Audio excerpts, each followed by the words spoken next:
ಸದ್ಗುರು ಶ್ರೀ ಶುದ್ಧ ಬ್ರಹ್ಮಣೇ ನಮಃ. ಸಮಸ್ತ ಶುದ್ಧ ಬ್ರಹ್ಮ ಸ್ವರೂಪರಲ್ಲಿ ಅನಂತ ಅನಂತ ಪ್ರಣಾಮಗಳು.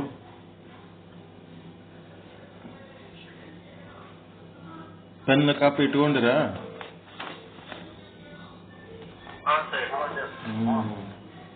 ಹಂಗೆ ನಾನು ಬರ್ಕೋತ್ ನಿಮ್ಗೆ ಹೇಳ್ತೀನಿ. ಚಾರ್ಟ್ ಹಾಕೊಂಡಿಲ್ಲ ನೋಡ.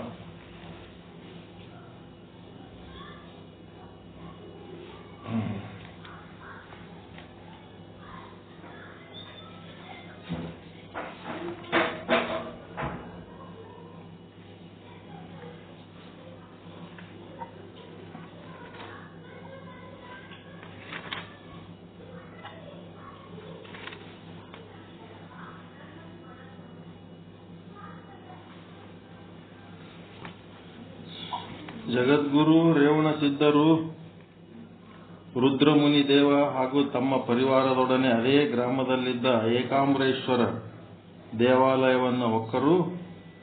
ಅಲ್ಲಿ ಲಿಂಗದ ಮುಂದೆ ಧ್ಯಾನ ಮಗ್ನನಾಗಿ ಕುಳಿತಿದ್ದ ಕಲ್ಲಯ್ಯನನ್ನು ಕಂಡು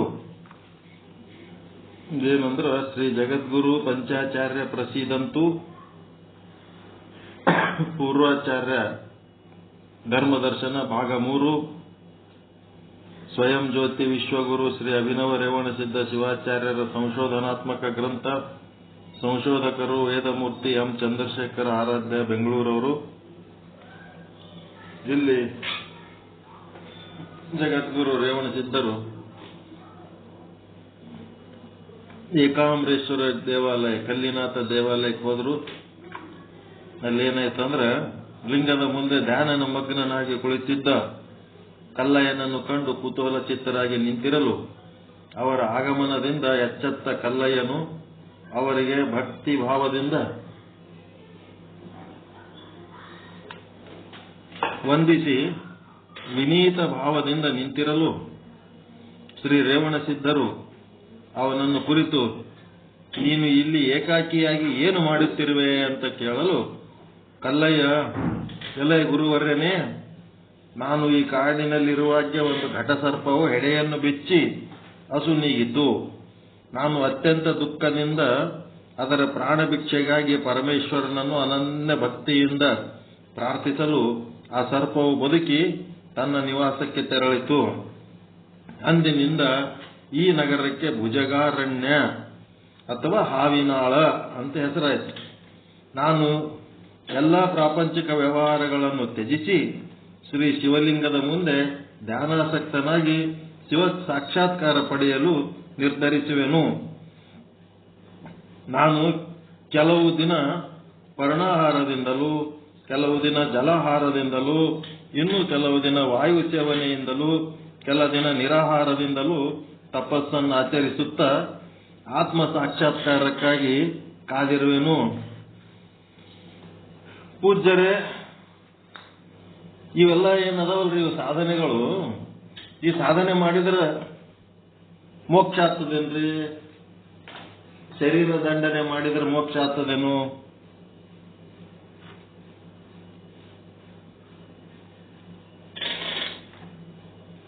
ಏನದ ವಿಚಾರ?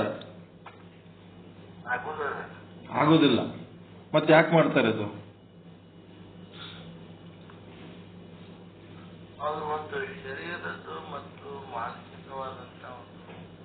ಅಂತಃಕರಣ ಹದ ಆಗುವುದಕ್ಕೆ,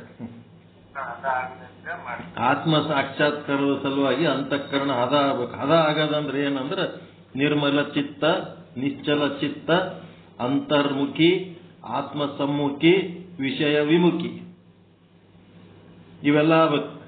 ಹದ ಆಗದಂದ್ರೆ ಏನ್ ಹದ ಆಗ್ಬೇಕಪ್ಪ ಅಂದ್ರೆ ನಿರ್ಮಲ ಚಿತ್ತ ಆಗ್ಬೇಕು, ನಿಶ್ಚಲ ಚಿತ್ತ ಆಗ್ಬೇಕು, ಅಂತರ್ಮುಖಿ ಆಗ್ಬೇಕು, ಆತ್ಮ ಸಮ್ಮುಖಿ ಆಗಬೇಕು, ವಿಷಯ ವಿಮುಖಿ ಆಗಬೇಕು.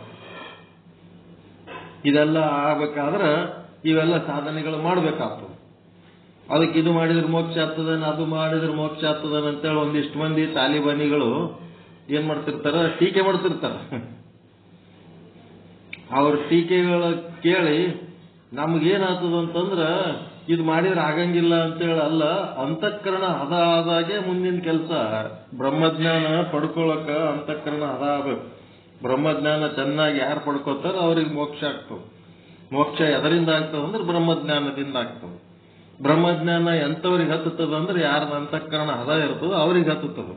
ಅದಕ್ಕೆ ಇವ್ರೇನ್ ಮಾಡ್ಲಿಕತ್ತಾರ, ಅಂತಃಕರಣ ಹದ ಆಗುವಂತ ಸಾಧನೆಯಲ್ಲಿ ತೊಡಗಿ ಮುಂದೆ ನನಗೆ ಮೋಕ್ಷ ಪಡ್ಕೋಬೇಕು ಅಂತ ಕಾಯ್ಲಕತ್ತೀನಿ.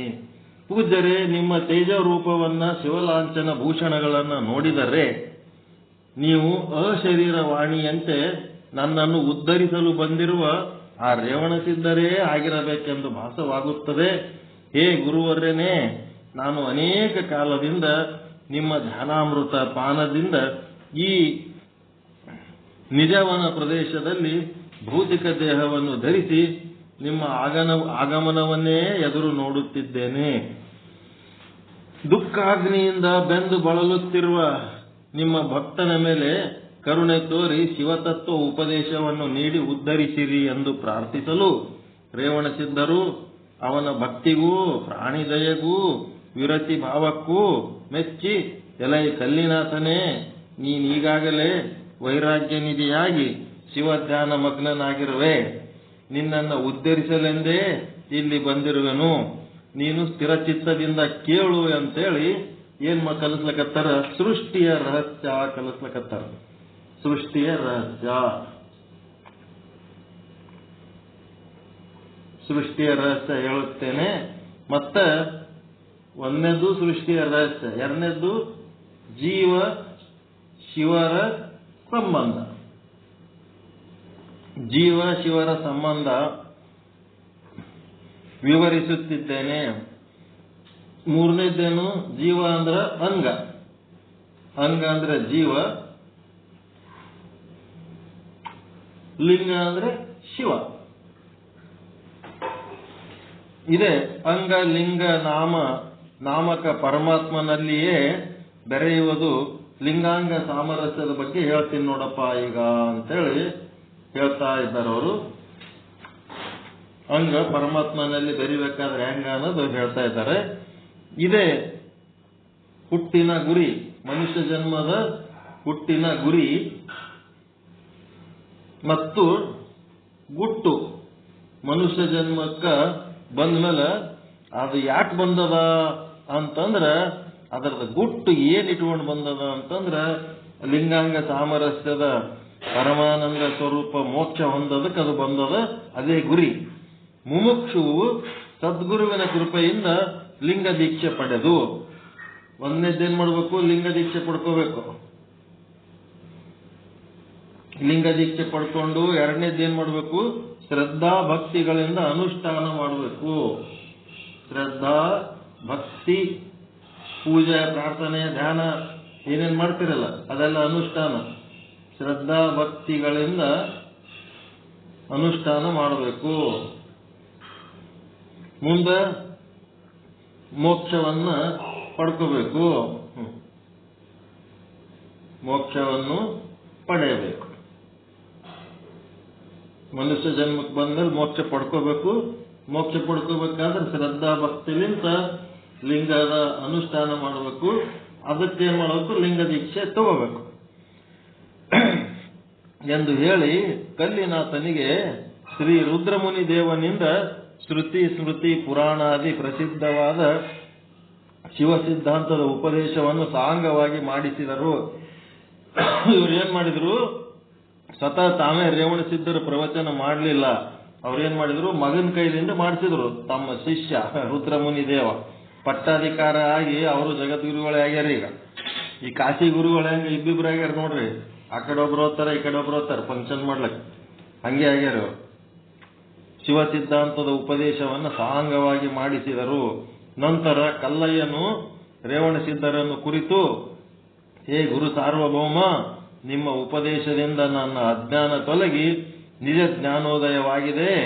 ನೀವೇ ಗುರುವಾಗಿ ನಮಗೆ ಲಿಂಗ ದೀಕ್ಷೆಯನ್ನು ಗ್ರಹಿಸೆಂದು ಪ್ರಾರ್ಥಿಸಲು ಜಗದ್ಗುರು ರೇವಣಸಿದ್ಧರು ರುದ್ರಮುನಿ ದೇವನನ್ನು ಕುರಿತು, ಗುರುಪುತ್ರ, ಈ ಕಲ್ಲಯ್ಯನಿಗೆ ಆಗಮೋಕ್ತ ರೀತಿಯಲ್ಲಿ ದೀಕ್ಷಾ ಸಂಸ್ಕಾರವನ್ನು ನೀಡು ಎಂದು ಹೇಳಲು ರುದ್ರಮುನಿ ದೇವನು ರಂಗಮಂಟಪವನ್ನು ನಿರ್ಮಿಸಿ ಅಲ್ಲಿ ಪಂಚಕಲಶ ಸ್ಥಾಪನಾ ಕಾರ್ಯ ಮಾಡಿ ನಿರ್ವಹಿಸಲು ಕಲ್ಲಯ್ಯನನ್ನ ಮಜ್ಜನಾದಿಗಳಿಂದ ಶುಚಿರ್ಭೂತನನ್ನಾಗಿ ಮಾಡಿ ರುದ್ರಮುನಿದೇವನು ಗುರು ಆಗಿ ಅವನಿಗೆ ವಿಧಿವತ್ತಾದ ಇಷ್ಟಲಿಂಗ ಸಂಸ್ಕಾರವನ್ನು ಮಾಡಿದರು. ಆಗ ಕಲ್ಲಯ್ಯನು ಗುರುವಿನ ಪಾದಾರವಿಂದಗಳಿಗೆ ಮಣಿದು, ಗುರುದೇವ, ಇಂದು ನನ್ನ ಜನ್ಮ ಸಾರ್ಥಕವಾಯಿತು. ನಾನು ಲಿಂಗಾಂಗಿಯಾದೆನು. ಎಷ್ಟೋ ಕಾಲದಿಂದ ಈ ಕಲ್ಲಿನಾಥನ ಮುಂದೆ ಕುಳಿತು ಧ್ಯಾನ ಮಾಡಿದುದರ ಫಲ ಈಗ ಲಭಿಸಿತು ಎಂದು ಹೇಳಿ ಮತ್ತು ಗುರುಗಳನ್ನ, ಹೇ ಗುರುವರೇನೇ, ನಾನು ತಮ್ಮ ಕೃಪೆಯಿಂದ ಇಷ್ಟಲಿಂಗ ಪಡೆದು ಕೃತಾರ್ಥನಾದೆನು. ಕೃಪೆ ಮಾಡಿ ಬ್ರಹ್ಮಾಂಡ ಪಿಂಡಾಂಡಗಳ ಸ್ವರೂಪವನ್ನ ನನಗೆ ಬೋಧಿಸಿರಿ ಎಂದು ಪ್ರಾರ್ಥಿಸಲು ಶ್ರೀ ರೇವಣ ಸಿದ್ಧರು, ಎಲೈ ಭಕ್ತ ಶಿಖಾಮಣಿಯೇ ಕೇಳು, ಪರಮಾತ್ಮನ ಲಕ್ಷಣಗಳು ಏನೇನು ಹೇಳಾರಂದ್ರ ನಾಶರಹಿತ, ಅವಿನಾಶಿ, ನಾಶರಹಿತ, ಮತ್ತೆ ನಿರುಪಾಧಿಕ, ಮತ್ತೆ ಅಪ್ರಾಕೃತ, ಮತ್ತೆ ಗುಣಾಧಾರ. ಪರಮಾತ್ಮನ ಹೆಸರುಗಳು ಆನಂದ ಮಹಿಮಾಕರ,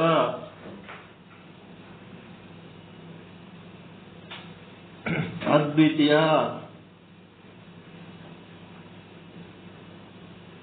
ಸನಾತನ, ಸರ್ವಜ್ಞ. ನೋಡ್ರಿ ಎಷ್ಟು ಹೆಸರುಗಳದಾವ. ಸನಾತನ, ಸರ್ವಜ್ಞ, ನಿರಾಕಾರ ಎಲ್ಲ ಬರ್ಕೋಬೇಕು ಅವನ ಹೆಸರುಗಳು. ಇದು ಹಿಂಗ್ಯಾಕೆ ಹೇಳಿದ್ರೆ ತಿಳ್ಕೋಬೇಕು. ಸಚ್ಚಿದಾನಂದ ಸ್ವರೂಪ,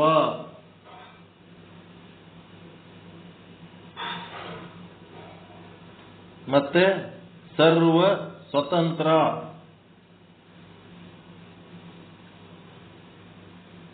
ಅಪಾರ ಮಹಿಮಾ ಸಂಪನ್ನತೆ ಉಳ್ಳಂತ ಪರಮಾತ್ಮ ಸರ್ವ ಸ್ವತಂತ್ರನು ಆಗಿರುವ ಆ ಪರಶಿವನಲ್ಲಿ ಏನದಪ್ಪ? ಇಂಥ ಪರಶಿವನಲ್ಲಿ ಏನದ? ಒಂದು ಶಕ್ತಿ ಅದ. ಪರಶಿವನೊಳಗೊಂದು ಶಕ್ತಿ ಅದ. ನಿಮ್ಮೊಳಗಿನ ಶಕ್ತಿ ಆದ ಇಲ್ಲ? ನಿಮ್ಮೊಳಗಿನ ಶಕ್ತಿ ಅದೇ ಶಕ್ತಿ. ಮತ್ತೆ ವಿಮರ್ಶಾ ಶಕ್ತಿ. ಆ ಪರಶಿವನಲ್ಲಿ ವಿಮರ್ಶಾ ಶಕ್ತಿ ಹೆಂಗದಂದ್ರೆ ಅವಿನಾಭಾವ ಸಂಬಂಧದಿಂದ ಅದ. ಅವಿನಾಭಾವ ಸಂಬಂಧದಿಂದ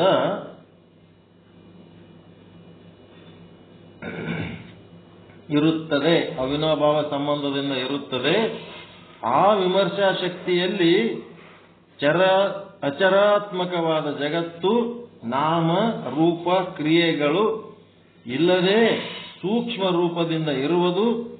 ಒಂದಾನೊಂದು ಸಮಯದಲ್ಲಿ ನಿರ್ವಿಕಾರನಾದ ಪರಶಿವ ಬ್ರಹ್ಮನಿಗೆ ಜಗತ್ತು ಸೃಷ್ಟಿಸಬೇಕೆಂಬ ಇಚ್ಛೆಯಾಗಲು ಪ್ರಕೃತಿ ಪುರುಷ ರೂಪದಿಂದ ಆಕೃತಿ ಹೊಂದಿದನು. ಏನದಂದ್ರ ಆ ವಿಮರ್ಶಾ ಶಕ್ತಿಯಲ್ಲಿ ಚರಾಚರಾತ್ಮಕವಾದ ಜಗತ್ತು, ಮತ್ತೆ ಈ ವಿಮರ್ಶಾ ಶಕ್ತಿ ಒಳಗೆ ಏನಿರ್ತದಪ್ಪ? ವಿಮರ್ಶಾ ಶಕ್ತಿ ಅದಂದ್ರೆ ವಿಮರ್ಶಾ ಶಕ್ತಿಯಲ್ಲಿ ಅಂದ್ರೆ ಆ ಶಕ್ತಿಯ ಒಳಗೆ, ಆ ವಿಮರ್ಶಾ ಶಕ್ತಿ ಒಳಗೆ ಏನದ? ಅದರ ಅಂತರ್ಗತ ಏನದಂದ್ರ ಚರ ಅಚರ ಅಚರಾತ್ಮಕ ಜಗತ್ತು. ಚರಾಚರಾತ್ಮಕ ಜಗತ್ತು ಏನದ ಅಂತಂದ್ರ, ಈ ಜಗತ್ತು ಹೆಂಗದ ಅಂತಂದ್ರ ನಾಮ ರೂಪ ಕ್ರಿಯೆಗಳಿಲ್ಲದೆ ಸೂಕ್ಷ್ಮ ರೂಪದಿಂದ ಇರ್ತದ. ಅಂದ್ರ ಅವ್ಯಕ್ತ ರೂಪ. ಜಗತ್ತು ಅವ್ಯಕ್ತ ರೂಪದಿಂದ ಇರುತ್ತದೆ. ಅವ್ಯಕ್ತ ಅಂದ್ರೆ ನಾಮ ರೂಪ ಕ್ರಿಯೆ ಇಲ್ಲದೆ ಸೂಕ್ಷ್ಮ ರೂಪದಿಂದ ಇರ್ತದೆ.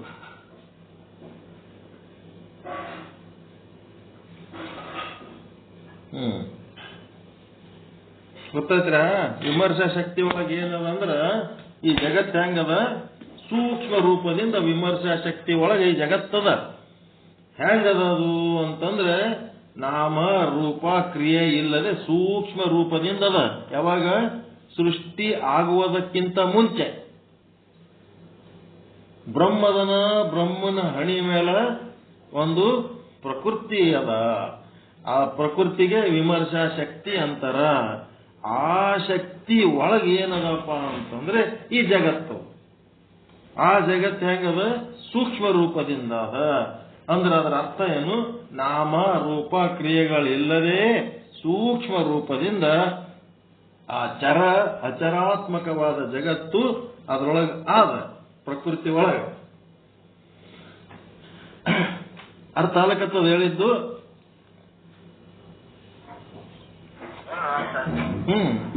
ಬ್ರಹ್ಮನಲ್ಲಿ ವಿಮರ್ಶಾ ಶಕ್ತಿ, ಹಣಿ ಮೇಲೆ ಟಿಕಳಿ ಇದ್ದಂಗೆ ಅದ ವಿಮರ್ಶಾ ಶಕ್ತಿ ಬ್ರಹ್ಮನೊಳಗ. ಮತ್ತ ವಿಮರ್ಶಾ ಶಕ್ತಿ ಒಳಗೇನದಪ್ಪ ಅಂತಂದ್ರ ಜಗತ್ತದ. ಹೆಂಗದ ಜಗತ್ತಂದ್ರ ನಾಮ ರೂಪ ಕ್ರಿಯಾ ರಹಿತವಾದಂತ ಸೂಕ್ಷ್ಮ ರೂಪದಲ್ಲಿ, ಅವ್ಯಕ್ತ ರೂಪದಲ್ಲಿ ಅದು. ಅವ್ಯಕ್ತ ಇದ್ದದ್ದು ವ್ಯಕ್ತ ಆಗ ಸಮಯ ಬಂದಾಗ ಏನದ? ಒಂದಾನೊಂದು ಸಮಯದಲ್ಲಿ.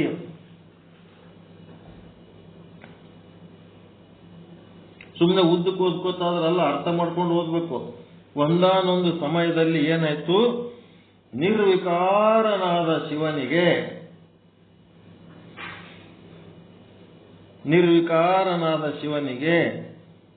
ಏನಾಯ್ತು? ಜಗತ್ತನ್ನ ಸೃಷ್ಟಿಸಬೇಕೆಂಬ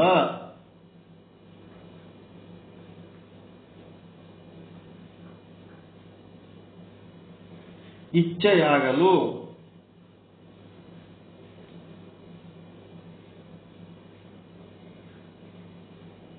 ಅವ ಏನ್ ಮಾಡ್ತಾನ? ಪ್ರಕೃತಿ ಮತ್ತು ಪುರುಷ ಅಂತ ಎರಡು ಆಕೃತಿ ಹೊಂದುತ್ತಾನ. ಎರಡು ಆಕೃತಿ ಹೊಂದುತ್ತಾನೆ. ಒಂದು ಪ್ರಕೃತಿ ಅಂತ ಆಗ್ತಾನ, ಇನ್ನೊಂದು ಎರಡನೇದು ಪುರುಷ ಅಂತ ಆಗ್ತಾನ. ಹಿಂಗಾಗ್ತಾನ. ಪರಮಾತ್ಮನೇ ಎರಡು ಭಾಗ ಆಗ್ತಾನ, ಪ್ರಕೃತಿ ಮತ್ತು ಪುರುಷ ಅಂತ. ತದೀಯ ಪರಮಾಶಕ್ತಿ ಸಚ್ಚಿದಾನಂದ ಲಕ್ಷಣ ಸಮಸ್ತ ಲೋಕ ನಿರ್ಮಾಣ ಸಮವಾಯ ಸ್ವರೂಪಿಣಿ ಅಂತಂದ್ರೆ ರೇಣುಕ ಗೀತೋಕ್ತಿ ಅಂತೆ.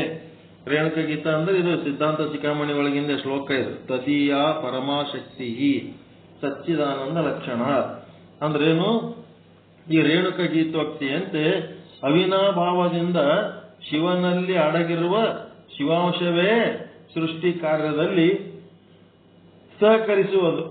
ನಂತರ ಪ್ರಕೃತಿ ಪುರುಷ ರೂಪ, ಶಿವನೊಳಗಿರುವಂತಹ ಒಂದು ಶಿವನ ಅಂಶ. ಆ ಅಂಶದ ನಿಂತ ಮುಂದೇನಾಗ್ತದ? ಪ್ರಕೃತಿ ಪುರುಷ. ಶಿವನೇ ಪೂರ್ತಿ, ಶಿವನೇ. ಇದು ಹೆಂಗ್ ತಿಳ್ಕೊಬೇಕಂದ್ರ ಶಿವನೇ ಪೂರ್ತಿ ಏನಾಗಿಲ್ಲ?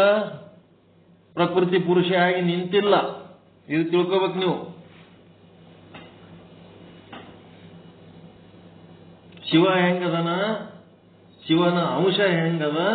ಪ್ರಕೃತಿ ಪುರುಷ ಹೆಂಗದ ಅಂತಂದ್ರೆ ಶಿವ ಹೆಂಗದನ? ಆ ಹಗೆದೊಳಗಿನ ಜೋಳ ಇದ್ದಂಗದ. ನಾವು ಹಗೆದಾಗ ಜೋಳ ಹಾಕಿರ್ತಿರಲ್ಲ, ಜಗ್ಗಿ ಅನ್ಲಿಮಿಟೆಡ್ ಅದನು. ನಿಮಗೆ ಊಟ ಮಾಡೋದಕ್ಕೆ ಏನ್ ಮಾಡ್ತೀರಿ? ಓಸು ಹಗೆದ ಜೋಳ ಹೊರಗೆ ತಕ್ಕೋತೀರ ನೀವು? ಅಷ್ಟು ತೆಗಿತೀರ? ನಿಮ್ಗೆ ಎಷ್ಟು ಬೇಕು ಅಷ್ಟು ತಕ್ಕೋತೀರಿ? ಹಗೆದ ಜೋಳ ಏಟ್ ಬೇಕು ಆಟ ತಕ್ಕೋತೀರಲ್ಲ, ಅದು ಏಟ್ ಬೇಕು ಆಟ ಇದ್ದದ್ದೇ ಶಿವ ಅಂಶ. ಶಿವ ಅಂಶ ಆದ್ಮೇಲೆ ಏನ್ ಮಾಡ್ತೀರಿ? ಅದು ತಗೊಂಡು ಸ್ವಚ್ಛ ಮಾಡಿ ಅದು ಮುಂದೆ ಏನ್ ಮಾಡ್ತೀರಿ? ಹಿಟ್ಟು ಮಾಡ್ತೀರಿ, ರೊಟ್ಟಿ ಮಾಡ್ತೀರಿ. ಅದೇನದ? ಪ್ರಕೃತಿ ಪುರುಷ. ಮತ್ತಿನ್ನೇನಿಲ್ಲ. ಮುಂದೇನ್ ಮಾಡ್ತೀರಿ? ಪ್ರಕೃತಿ ಪುರುಷ. ಈ ಪ್ರಕೃತಿ ಪುರುಷ ಆಗ್ಯಾನ ಅಂತಂದ್ರ ಪರಮಾತ್ಮ ಪ್ರಕೃತಿ ಪುರುಷ ಆಗ್ಯಾನಂದ್ರ ಹಿಂದ ಅದರಿಂದ ಒಬ್ಬನೇ ಶಿವ ಅದಾನ. ಆ ಶಿವನಿಗೆ ಈಶ್ವರ ಅನ್ನೋದು. ಮತ್ತಿನ್ನೇನಿಲ್ಲ. ಶಿವನಿಗೆ ಈಶ್ವರನ. ನೆಕ್ಸ್ಟ್ ಆ ಶಿವಾಂಶ ಏನದನ, ಎದರದ ಅಂಶ? ಶಿವನ ಅಂಶ. ಅದರದ ಟೋಟಲ್ ಏನದ? ಇನ್ನ ದೊಡ್ಡದದು. ಅಗೆದ ಜ್ವಾಳ ಇದ್ದಂಗ, ಹೊರಗೆ ತೆಗೆದ ಜ್ವಾಳ ಇದ್ದಂಗ, ರೊಟ್ಟಿ ಹಿಟ್ಟು ಬೀಸಿದ ಹಿಟ್ಟಿದ್ದಂಗ ಮುಂದೆ ರೊಟ್ಟಿ ಮಾಡ್ದಂಗ ಹಿಂಗದ ನೋಡ್ರಿ. ಅಂದ್ರೆ ಅವನು ಅನ್ಲಿಮಿಟೆಡ್ ಹೇಳೋದಕ್ಕೆ ಇಷ್ಟೊಂದು ಕಸಿ ಕಟ್ತಾರೆ ಅವರು.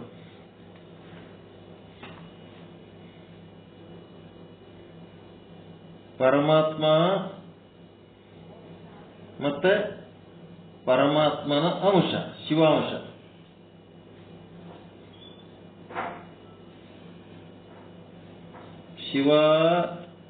ಶಿವಾಂಶ. ಶಿವ ಹೆಂಗದನ? ಹಗೆದೊಳಗಿನ ಜ್ವಾಳ ಇದ್ದಂಗ. ಅರ್ಥ ಆಗ್ಯದಲ್ರಿ? ಶಿವ ಬಹಳ ದೊಡ್ಡವನ. ಅವಂದು ಒಂದು ಅಂಶ ಏನದ? ಹೊರಗೆ ತೆಗೆದ ಜೋಳ.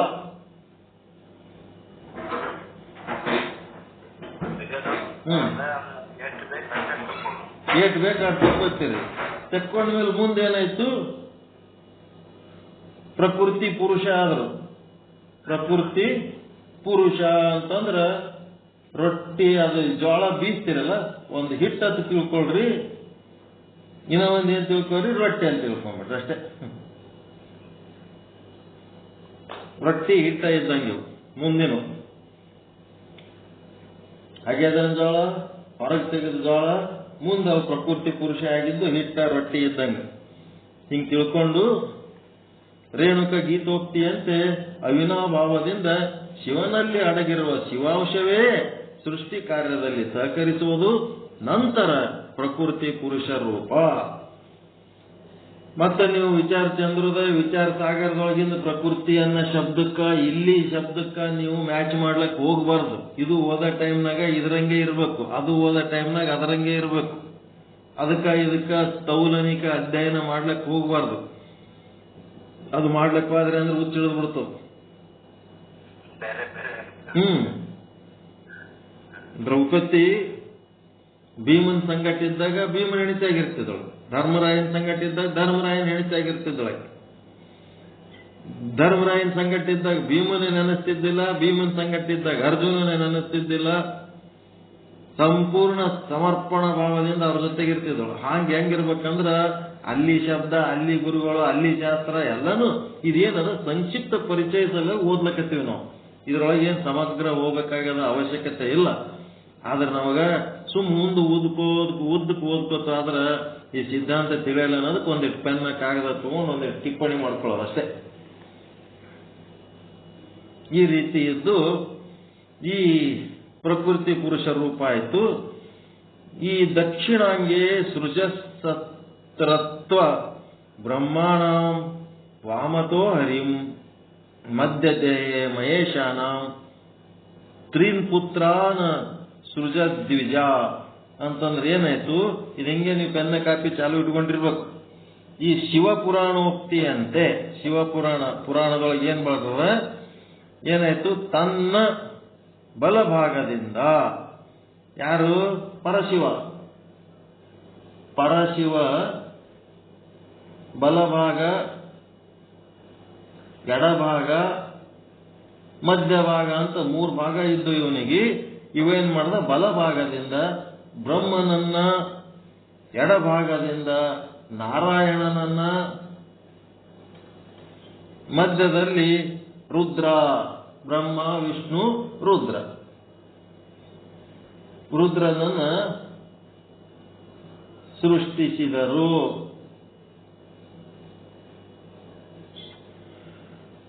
ಪರಶಿವ ತನ್ನ 3 ಭಾಗದಿಂದ ಬ್ರಹ್ಮ ವಿಷ್ಣು ರುದ್ರರನ್ನ ಸೃಷ್ಟಿ ಮಾಡಿ ಬ್ರಹ್ಮನಿಗೆ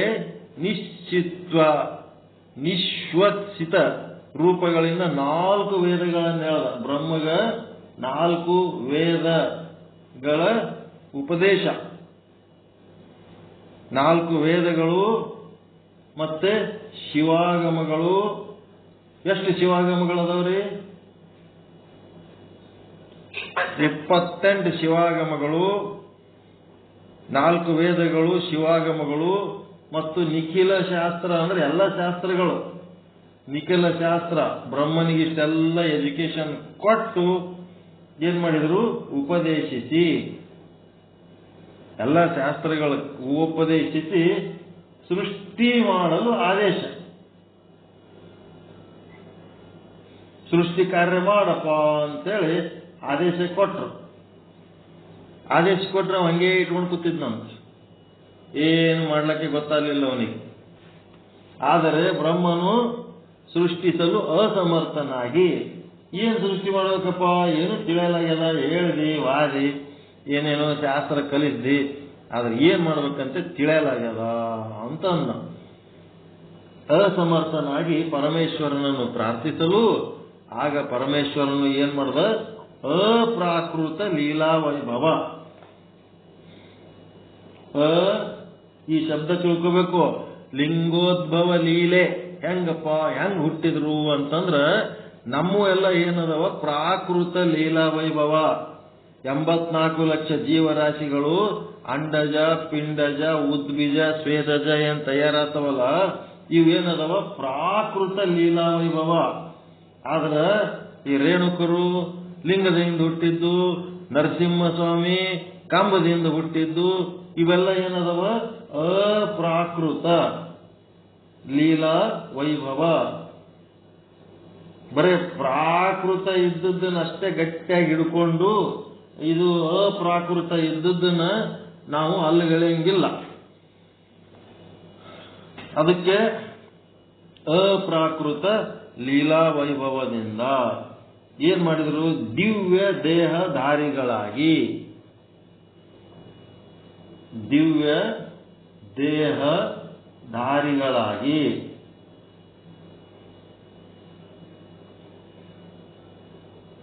ಆಚಾರ್ಯ ಪುಂಗವರು, ಆಚಾರ್ಯ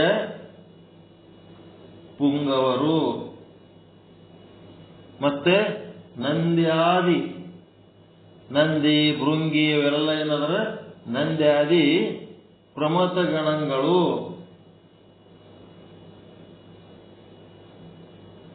ನಂದ್ಯಾದಿ ಪ್ರಮಥ ಗಣಗಳು ಅಸಂಖ್ಯಾತ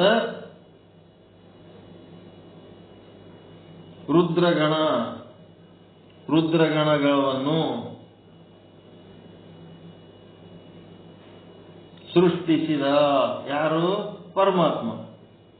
ಪರಮಾತ್ಮ ಬ್ರಹ್ಮಗ ಸೃಷ್ಟಿ ಮಾಡಿದ ತನ್ನ ಬಲಭಾಗದಿಂದ ಮಾಡಿ 4 ವೇದ, 28 ಆಗಮ, 108 ಉಪನಿಷತ್ತುಗಳು, 18 ಪುರಾಣಗಳು ಎಲ್ಲ ನಿಖಿಲ ಶಾಸ್ತ್ರ ಉಪದೇಶ ಮಾಡಿ ನಿನ್ನ ಕೆಲಸ ಏನಪ್ಪಾ ಅಂದ್ರೆ ಸೃಷ್ಟಿ ಕಾರ್ಯ ಸೃಷ್ಟಿ ಮಾಡಂತ ಹೇಳ. ಅವ ಏನ್ ಮಾಡ್ಬೇಕಂತ ತಿಳಿಲಿಲ್ಲ, ಹಂಗೆ ಕೂತ್ ಬಿಟ್ಟವ ಎಲ್ಲ ಇಟ್ಕೊಂಡು.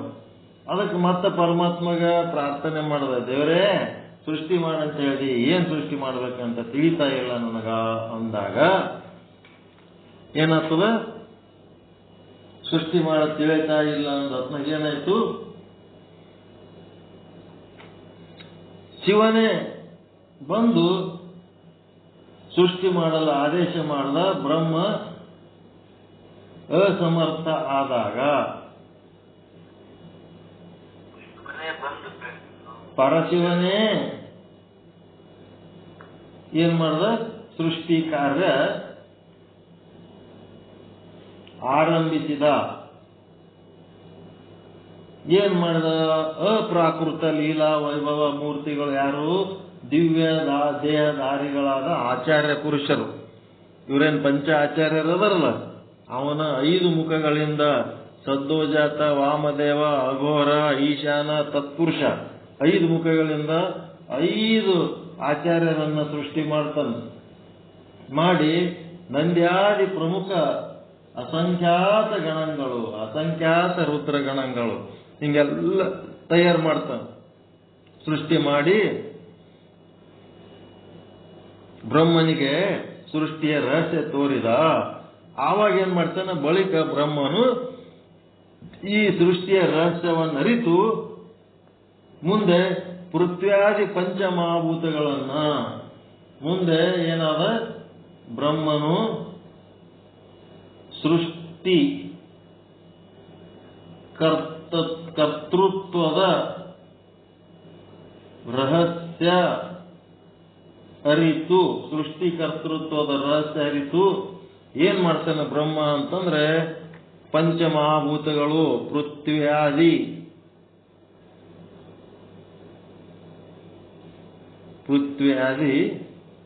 ಪಂಚ ಮಹಾಭೂತಗಳನ್ನು ಸೃಷ್ಟಿಸಿದ. ಮತ್ತೇನ್ ಮಾಡಿದಗಳನ್ನು ಸೃಷ್ಟಿಸಿದ. ಮತ್ತ ಅದ್ರೊಳಗೆ ಏನ್ ಮಾಡಿದ? ಅಂಡಜ, ಪಿಂಡಜ, ಉದ್ಬೀಜ, ಸ್ವೇದಜ ಎಂಬ 84 ಚತುರ್ವಿಧ ಪ್ರಾಣಿಗಳನ್ನ, 84 ಲಕ್ಷ ಚತುರ್ವಿಧ ಪ್ರಾಣಿಗಳನ್ನ ಸೃಷ್ಟಿಸಿದ. ಬ್ರಹ್ಮನ ಸೃಷ್ಟಿ ಯಾವುದು, ಪರಶಿವನ ಸೃಷ್ಟಿ ಯಾವುದು ಸರಿಯಾಗಿ ತಿಳ್ಕೋಬೇಕಿಲ್ಲಿ. ಬ್ರಹ್ಮನಿಂದ ಪಂಚಭೂತಗಳು ಮತ್ತು ಈ 84 ಲಕ್ಷ ಜೀವರಾಶಿಗಳು ಬ್ರಹ್ಮ ಸೃಷ್ಟಿ ಮಾಡಿದ. ಡೈರೆಕ್ಟ್ ಪರಶಿವನೇ ಏನ್ ಮಾಡ್ದ ಅಂತಂದ್ರ ಪಂಚಾಚಾರ್ಯರು, ದಿವ್ಯ ದೇಹಧಾರಿಗಳಾದ ಆಚಾರ್ಯರು ಮತ್ತು ನಂದಿ ಭೃಂಗಿ ಅವರೇನದರ ಅವರು ಪ್ರಮಥ ಗಣಗಳು ಮತ್ತು ಅಸಂಖ್ಯಾತ ರುದ್ರಗಣಗಳು ಇವರೆಲ್ಲರೂ ಯಾರಿಂದ ಸೃಷ್ಟಿಯಾದ? ಪರಶಿವನಿಂದ ಸೃಷ್ಟಿಯಾದವರು.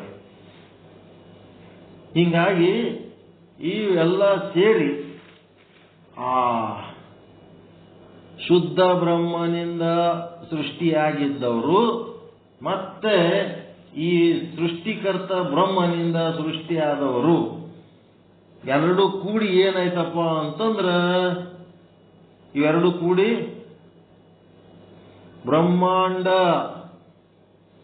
ಬ್ರಹ್ಮಾಂಡ ಈಸ್ ಈಕ್ವಲ್ ಟು ಶುದ್ಧ ಬ್ರಹ್ಮ ಸೃಷ್ಟಿ ಪ್ಲಸ್ ಸೃಷ್ಟಿಕರ್ತ ಬ್ರಹ್ಮನ ಸೃಷ್ಟಿ.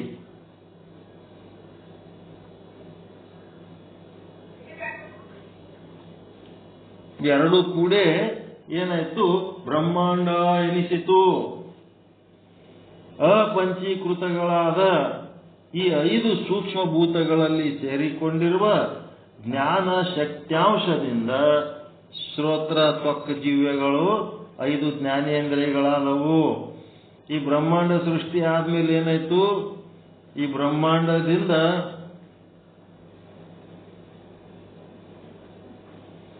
ಏನ್ ಸೃಷ್ಟಿ ಆಯ್ತಪ್ಪ ಅಂತಂದ್ರೆ ಅಪಂಚೀಕೃತ ಪಂಚಭೂತಗಳು ಸೃಷ್ಟಿಯಾದವು. ಬ್ರಹ್ಮಾಂಡದಾಗ ಮೊದಲ ಅಪಂಚೀಕೃತ ಪಂಚಭೂತಗಳು ಬ್ರಹ್ಮಾಂಡ ಸೃಷ್ಟಿಯಾದಾಗ ಏನಾಯ್ತು? ಈ ಅಪಂಚೀಕೃತ ಪಂಚಭೂತಗಳಾಯ್ತು. ಇವು ಏನದಾವ ಅಂದ್ರೆ ಸೂಕ್ಷ್ಮ ರೂಪದಾಗ ಅದಾವ. ಇವು ಸೂಕ್ಷ್ಮ ರೂಪದಲ್ಲಿ ಅದಾವ, ಸ್ಥೂಲ ಇಲ್ಲವು, ಕಣ್ಣಿಗೆ ಕಾಣಂಗಿಲ್ಲ, ಅದಾವೆ. ಸೂಕ್ಷ್ಮ ರೂಪದಲ್ಲಿ ಇವೆ. ಯಾವಾಗ ಪಂಚೀಕೃತ ಆದ್ಮೇಲೆ ಘನೀಭವಿಸಿ ಕಾಣಿಸ್ತವ, ಅಪಂಚೀಕೃತ ಇದ್ದಾಗ ಅವು ಸೂಕ್ಷ್ಮ ರೂಪದಾಗಿರ್ತಾವ. ಈ ಸೂಕ್ಷ್ಮ ರೂಪದಲ್ಲಿ ಸೇರಿಕೊಂಡಿರುವ ಜ್ಞಾನ ಶಕ್ತಿ ಸೂಕ್ಷ್ಮಭೂತ. ಅಪಂಚೀಕೃತ ಭೂತ ಅಂತಂದ್ರೆ ಸೂಕ್ಷ್ಮಭೂತ. ಈ ಅಪಂಚೀಕೃತ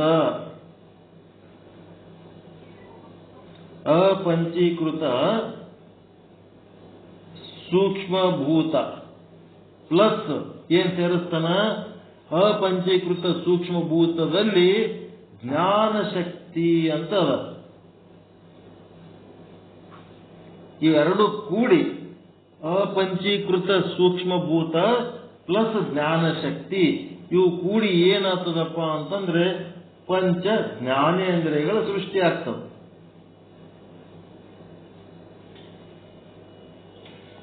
ಪಂಚ ಜ್ಞಾನೇಂದ್ರಿಯಗಳು ಎದರಿಂದ ಸೃಷ್ಟಿ ಆಗ್ತಾವ ಅಂದ್ರೆ ಅಪಂಚೀಕೃತ ಸೂಕ್ಷ್ಮಭೂತ ಪ್ಲಸ್ ಜ್ಞಾನ ಶಕ್ತಿ.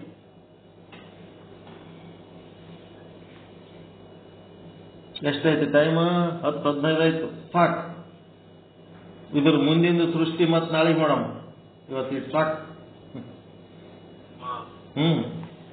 ಇದು ಹಿಂಗೆ ಮುಂದೆ ಹಂಗೆ ಕಟ್ಟಿ ಪಂಚೀಕರಣದ ಹಂಗೆ ಇರ್ತದೆ, ಇದು ಹಿಂಗೆ ಓದಕ್ಕೆ ಹೋಗ್ತದೆ. ಏನೋ 11 ಆದ್ರೂ ಮುಗಿಯಲ್ಲ, ಇನ್ನ 2-3 ಪೇಜ್ ಅದ. ನಮ್ಮ ಇದ್ರ ಗುರುಗಳೇ ದೇವಾಂಗ ಪುರಾಣ ವಿಷಯದ ಅದು ಕಾರ್ಯ ಬರ್ತದೆ. ಸೃಷ್ಟಿ ಕಾರ್ಯಗಳು ಬಂದಾಗ ಬ್ರಹ್ಮ ಶಿವ ಪರಶಿವ ಹೇಳ್ತಾನೆ ನಮಗ ಅಂತ ಹೇಳಿದಾಗ ಅವ್ರ ಸೃಷ್ಟಿ ಕಾರ್ಯ ಅವೆಲ್ಲ ತಿಳಿಸ್ಕೊಟ್ಟು ಕೂಡ ಅವ್ರಿಗೆ ಬ್ರಹ್ಮ ತಿಳಿದಿರ್ಲಿ. ಆಯ್ತು ಹೋಗ್ತಾನೆ, ಹೋದ್ಕೊಳ್ಳೆ ಮತ್ತು ಮಳ್ಳಿ ಬರ್ತಾನೆ. ನನಗೆ ಒಟ್ಟೇನು ನೀ ಹೇಳಿದೆಲ್ಲ ನನಗೇನು ಸೃಷ್ಟಿ ಮಾಡಿದ್ರೆ ನನಗೆ ತಿಳಿಯಬಹುದು ನನ್ನ ಕೂಡಲೇ ಆ ಪರಶಿವ ಏನು ಮಾಡ್ತಾನೆ, ದೇವಾಂಗನ ಹತ್ತಿರ ಹೋಗು, ನನಗೆ ಸೃಷ್ಟಿ ಮಾಡುದು ಹೇಳ್ತಾನ. ಅಲ್ಲ, ಇದು ಸೃಷ್ಟಿ ಮಾಡಿದ್ದಾರ್ರಿ, ಮಾಡಿ ಅದಕ್ಕೆ ಜೀವಿಗಳು ಸೃಷ್ಟಿ ಮಾಡೋದು ಹೇಳ್ತಾನ. ಜೀವಿಗಳು ಸೃಷ್ಟಿ ಮಾಡಕತ್ತಿನ ಪ್ರಾಣಿ ಜೀವಿಗಳನ್ನ ಸೃಷ್ಟಿ ಮಾಡೋ ಟೈಮ್ದಾಗ ಒಟ್ಟ ಜೀವಿಗಳು ಒಟ್ಟ ಬದುಕ್ತಾನೆ ಇರ್ಲಿಲ್ರಿ, ಎಲ್ಲಾ ಸಾಯ್ತಿರ್ತಾವ. ಸಾಯ್ತಾವ ಶಿವ ಪರಶಿವ ಬಂದು ಕೇಳಿದಾಗ ಪರಶಿವ ಹೇಳ್ತಾನೆ, ದೇವಾಂಗ ಅಂತ ಒಬ್ಬದನ, ಅವ ದೇವಾಂಗ ಕೂಡ ಪರಶಿವ ಅಂಗದಿಂದ ಉತ್ಪನ್ನವಾದವಂತ, ಅದಕ್ಕೆ ಅವ ದೇವಾಂಗ ಅಂತ ಹೇಳ್ತಾರೆ. ದೇವಾಂಗ ನೀ ಬೆಟ್ಟನ್ನು ಹೇಳ್ತಾನ ಅಂದ ಕೂಡಲೇ ಆ ದೇವಾಂಗ ನೇಕಾರಿಕೆ ಅಲ್ರಿ ಅವ್ ದೇವಾಂಗ ಏನ್ ಮಾಡ್ತಾನ, ನೀವು ಏನು ದಿಕ್ಕುಗಳ ಹುಟ್ಟತಾವ, ಹುಟ್ಟದ ಕೂಡಲೇ ಅವಕ್ಕೇನ ಈ ಮಕ್ಕಳದಲ್ಲಿ ಗುರಿ ಇರ್ತಾವಲ್ರಿ, ಅವು ರಕ್ತಸ್ರಾವ ಆಗಿ ಸಾಯ್ತಿರ್ತಾವ್ರಿ. ಅದಕ್ಕೆ ದೇವಾಂಗ ಮಾಡ್ತಾ ಒಂದು ಎಳಿ ತಗೊಂಡ್ಗಿಂದ ಅದಕ್ಕೆ ಇದು ಕಟ್ ಅಂತ ಎಳಿ ಕೊಟ್ಟ ಕೂಡ ಅವಾಗೆಲ್ಲ ಶಿಶುಗಳು ಬದುಕುದು ಅಂತ. ಆ ಎಳಿನೇ ಮತ್ತೆ ದೇವಾಂಗ ಫಸ್ಟ್ ಬದುಕೋದಕ್ಕ ಜೀವ ಉಳುಕ್ಲಕ್ ಬಂದವನೇ ದೇವಾಂಗ ಅಂತ ಹೇಳ್ತಾರ ಅವ್ರು ಹೇಳ್ತಾರ. ಹೌದೌದು, ಅವರು ಒಂದು ಇದ್ರೊಳಗ ತಮ್ಮ ಒಂದು ಪುರಾಣ ಬರ್ಕೊಂಡಾರ. ಈ ಜೀವಗಳು ಬದುಕಲಕ್ ಯಾವಾಗ್ಲಿಂದ ಚಾಲು ಆಯ್ತು? ಟೆಕ್ಸ್ಟೈಲ್ ಫಸ್ಟ್ ಎಳಿ, ಅದೇ ಎಳಿದೆ ಸಂಕೇತ ಏನಂದ್ರೆ ನೀವು ಕಟ್ಕೊಳ್ಳೋ ಉಡ್ದಾರ. ಆ ದೇವಾಂಗನ ನೆನಪಿಗಾಗಿಯೇ ನಾವು ಉಡ್ದಾರ ಕಟ್ಕೋಬೇಕು. ಅದು ಫಸ್ಟ್ ಟೆಕ್ಸ್ಟೈಲ್ ಅದು. ಮತ್ತೀಗ ದೇವಾಂಗ ಏನಿದು ಅಂದ್ರೆ ಶಿವನ ಅಂಗದಿಂದ ದೊಡ್ಡವ್ರು. ದೇವಾಂಗ ಜನರು ಎಲ್ಲಾನು ಏನ್ ಮಾಡ್ತಾರ್ರಿ, ಅವರು ಕೊರಳಾಗ ಇದು ಕಟ್ಕೊಂಡ್ರಿ, ಜನಿವಾರ ಹಾಕ್ತಾರ್ರಿ. ಅವ್ರು ಎಲ್ಲರೂ ಜನಿವಾರ ಶಿವನ ಅಂಗದಿಂದ ದೊಡ್ಡವರು ಅಂದ್ರೆ ವಿಷ್ಣುವಿನ ಒಂದು ಪಂಥವನ್ನ ಆಚರಿಸ್ತಾರ. ಒಬ್ಬೊಬ್ರಿಗೆ ಒಂದೊಂದು ಸಂಸ್ಕಾರ ಸಿಕ್ಕಾವ. ಒಂದೊಂದು ಕಾಲದಾಗ ಏನು ಚಿಗುರಲಾರ್ದ ಏನೋ ಒಂದ್ ಮಾಡ್ಕೊಂಡು ಹೋಗ್ಯಾರ. ಹಿಂದಿನವ್ರು ಏನ್ ಮಾಡ್ಯಾರ, ಮುಂದಿನವ್ರು ಮಾಡ್ಕೊತ ಹೋಗ್ತಿರ್ತಾರ. ಅದೇ ಅದ್ರೊಳಗೆ ಇನ್ನೂ ಕೆಲವು ಜನ ಅದಾರೆ, ಅವ್ರೊಳಗೆ ಅವರಲ್ಲಿ ಅದೇ ಯಾವ್ದಕ್ಕೂ ಸಂಬಂಧ ಇರ್ಲಾರ್ದಂತ ಜನರಿಗೆ ಸಂಘಟನೆ ಮಾಡಿ ಒಂದೊಂದು ಕಾಲಘಟ್ಟದಲ್ಲಿ ಒಬ್ಬೊಬ್ಬರು ಗುರುಗಳು, ಈಗ ನಮ್ಮ ರಾಯಚೂರಾಗ ಹಾಲ ಮೊಸರ ಏನ್ ಹೈನ ಮಾಡ್ತಾರ, ಅವ್ರು ಯಾರು ಗುರುಗಳೇ ಇದ್ದಿದ್ದಿಲ್ಲ. ಬರೀ ಅದ್ ಯಾವ್ದೋ ಒಂದು ದೇವಿ ಮೂರ್ತಿ ಇಟ್ಕೊಂಡು ದೇವಿ ಪೂಜೆ ಮಾಡ್ಕೊತ ಕೂತಿದ್ರು ಅವರು. ನಮ್ ಕಿಲ್ಲೇದ ಮಠದ ಸ್ವಾಮಿಗಳು ಏನ್ ಮಾಡಿಬಿಟ್ರು, ಅದು ರಂಭಾಪುರಿ ಮಠದ ಪೀಠ ಶಾಖಾ ಮಠ ಅವರೆಲ್ಲ ಗೌಳಿಗೆರೆ ಕರೆದಕ್ಕೆ ಒಂದ್ಸಾರಿ ಲಿಂಗ ದೀಕ್ಷೆ ಕೊಟ್ಬಿಟ್ರು. ಗೌಳಿಗೆರೆ ಇದ್ರೆ ನಮ್ ಗುರುಗಳು ಈಗ ಕಿಲ್ಲೇದ ಮಠದ ಸ್ವಾಮಿಗಳೇ ಅಂತಾರ ಎಲ್ಲಿ ಹೋದ್ರು. ಅವಾಗ ಮುಂದ ಈ ದೇವಾಂಗ 7 ಮಂದಿ ಹೆಂಡ್ರಿ, 7 ಮಂದಿ ಹೆಂಡ್ರು. ಅದು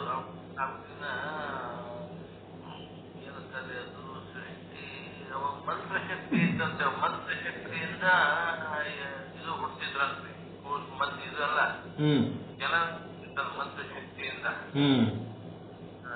ಆಗಿತ್ತು. ದೇವಾಂಗ ಮಕ್ಕಳು ಕೆಲವೊಂದು ಮಂದಿ ದಾರಿ ತಪ್ಪಿ ನಡೆಯಕತ್ತಾರೆ ಇವ್ರು.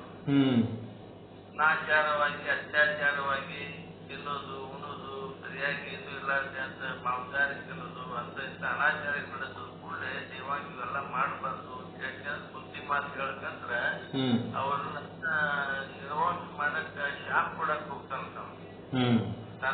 ಶಾಪ್ ಕೊಡೋದು ಅಂತ ಅವ್ರ ತಂಗಿ ಶಂಕರಿ ಅಂತ ಬನಶಂಕರಿ ಅಡ್ಡಿ ಬಂದ್ ಏನಿಲ್ಲ ಅವ್ರು ಮಾಡಿದ ಪಾಪ ಕರ್ಮ ಅವ್ರು ಏನ್ ಕರ್ಮ ಮಾಡ್ತಾರೆ ಅವ್ರು ಸುತ್ತಿರ್ತಾರ ಅವ್ರಿಗೆ ಮಾಡ್ಬೇಡ ಅಂತ ಹೇಳೋದು ಕೂಡಲೇ ನಾವು ಆಯ್ತು ಬಿಡ್ತಾರ.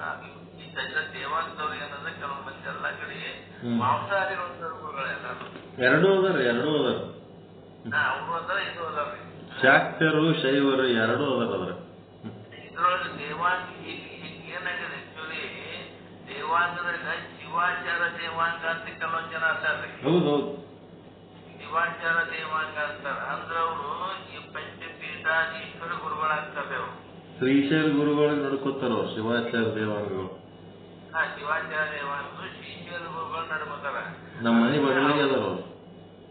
ಅವರಿಗೆ ಹಟಗಾರು ಅಂತಾರ್ರಿ. ನೀವ್ ಯಾರ ಕೇಳಿದ್ರೆ ನಾವು ಶಿವಾಚಾರದವ್ರು ಹತ್ತಾರ ಅವ್ರು. ಶಿವಾಚಾರ ಹಟಗಾರ ಅಂದ್ರೆ ಅವ್ರ ಮಾಂಸಾಹಾರಿಗಳಲ್ರಿ ಅವ್ರ ಲಿಂಗಧಾರಿಗಳವ್ರು. ಹೌದೌದು. ಮತ್ತೆ ಇವ್ರೇನು ಮಾಂಸಾಹಾರಿಗಳಲ್ಲ ಅವ್ರೇನ ಶನಿವಾರಧಾರಿಗಳು. ಈಗ ಬನಶಂಕರಿ ದೇವಿ ಚೌಡೇಶ್ವರ ಅವ್ರೇನು ನೈವೇದ್ಯ ಏನ್ ಕೊಡ್ತಾರ್ರಿ ಮಾಂಸಾಹಾರಿ ನೈವೇದ್ಯ ಕೊಡ್ತಾರ ಅವ್ರು ಈ ಕಡೆ ಸೈಡ್ ನಮ್ ಸೈಡ್ ಏನದಲ್ಲ ಅವ್ರು ಏನಿಲ್ಲ ಇವೆಲ್ಲ ಶಿವಾಚಾರದವ್ರು ಇದ್ದವ್ರು ಇವಾಗ ಅದಕ್ಕೆ ಈಗ ದೇವಾಂಗ ಕೂಡ ಇದು ಆಗ್ತಂತ ಹೇಳಿ ಆ ದೇವಾಂಗದವ್ರು ಬೇರೆ ಇವ್ರ ಹಟಗಾರ ಬೇರೆ ಅಂತ ನಮ್ಮ ಮಂದಿ ಕೂಡ ಬೇರೆ ಮಾಡಕತ್ತಾರ ಈಗ ಆಕ್ಚುಲಿ.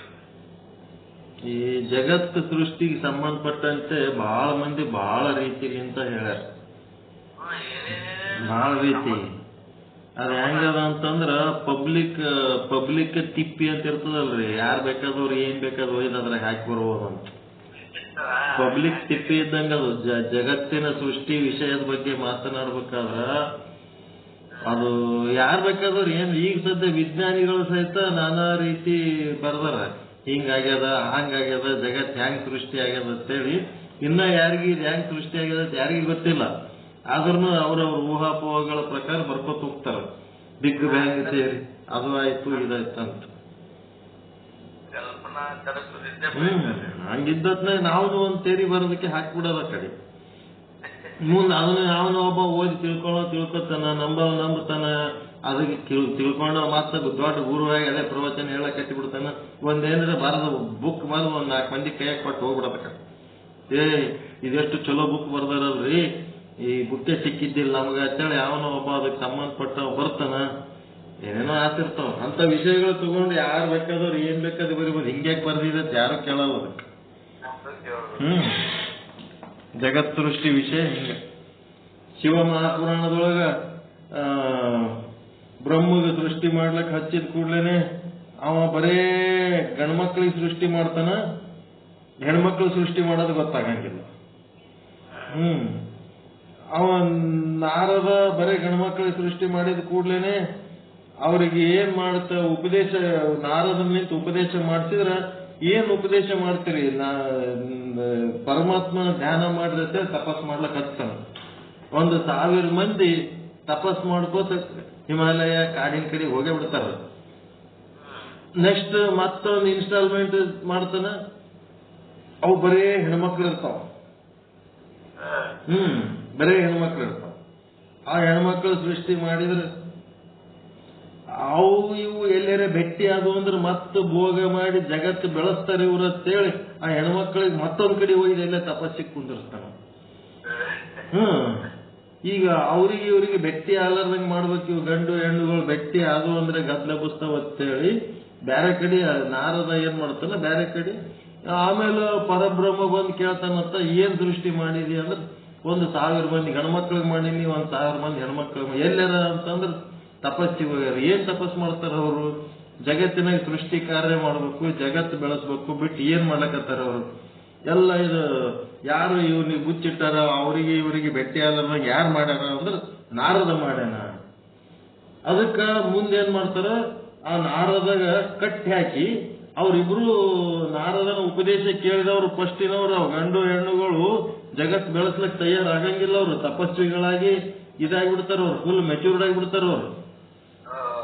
ಅದಕ್ಕೆ ನಾರದಗೆ ಕಟ್ಟಿ ಹಾಕಿ ಮತ್ತ ಅರ್ಧ ಹೆಣ್ಣುಗಳು ಅರ್ಧ ಗಂಡುಗಳು ಸೃಷ್ಟಿ ಮಾಡಿ ಅವಕ್ಕೆ ಸಂಸಾರ ಮಾಡ್ಲಕ್ ಹಚ್ಚಿ ಜಗತ್ ಬೆಳಗಿಸ್ಲಕ್ ಹಚ್ಚಾನ ಅಂತೇಳಿ ಶಿವಪುರಾಣದಾಗ ಬರೀತಾರ.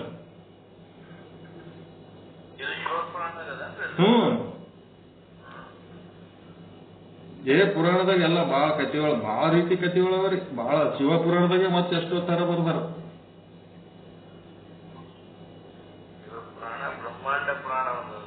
ಬ್ರಹ್ಮಾಂಡ ಪುರಾಣ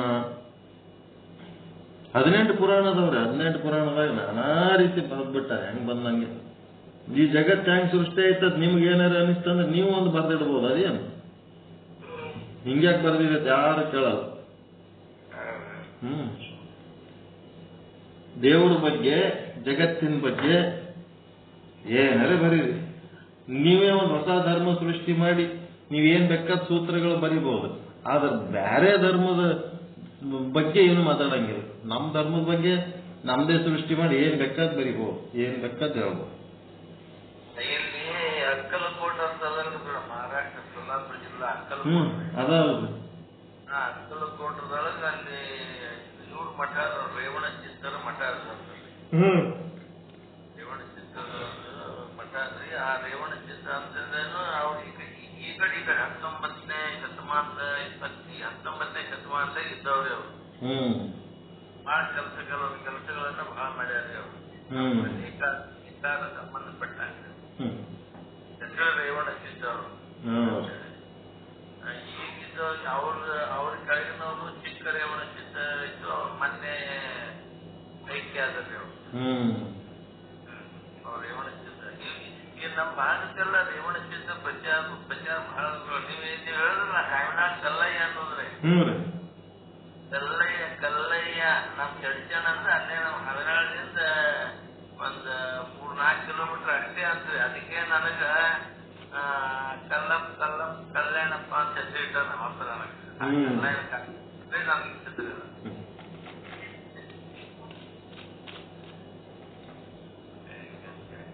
ಈಗ ಗೊತ್ತಾಯ್ತು ನೋಡಿ. ನೀವೇನು ಓದೋದ್ರಲ್ಲ ಅದು ಹದಿನಾಳ ಹೆಸರು ಯಾಕೆ ಬಂತು ಅಂತ ಹೇಳಿ ಇಟ್ಟಿದ್ರಿ. ಇದೇ ರೇವಣ ಚಿತ್ರ ಇರ್ಬೋದು, ಯಾರಿಗೆ ಗೊತ್ತು. ಇಲ್ಲ ಅದು ಹಳವನಾಳ ಅಂತ ಯಾಕೆ ಬಂತಂತ ಹೇಳಿದ್ರಿ. ಜಂಬು ಹಾವು ಒಂದು ಇದು ಆಗಿದ್ದಕ್ಕೆ ಅವರು ಬಂದು ಇದು ಮಾಡಿದಾಗ ಹಾವಿಗೆ ಬದುಕಿದ್ದಕ್ಕೆ ಅದಕ್ಕೆ ಹಾವಿನಾಳ ಅಂತ ಹೇಳಿ ಹೆಸರು ಬಂತು ಅಂತ ಹೇಳಿ.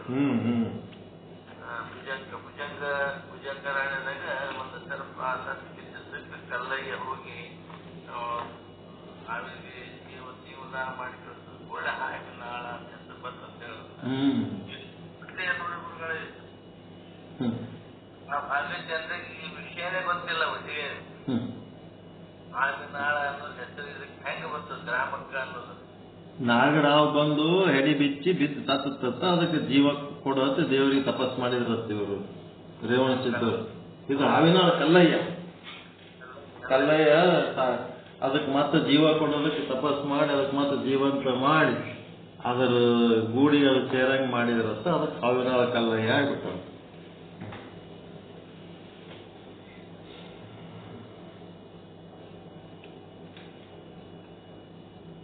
ಓಕೆ.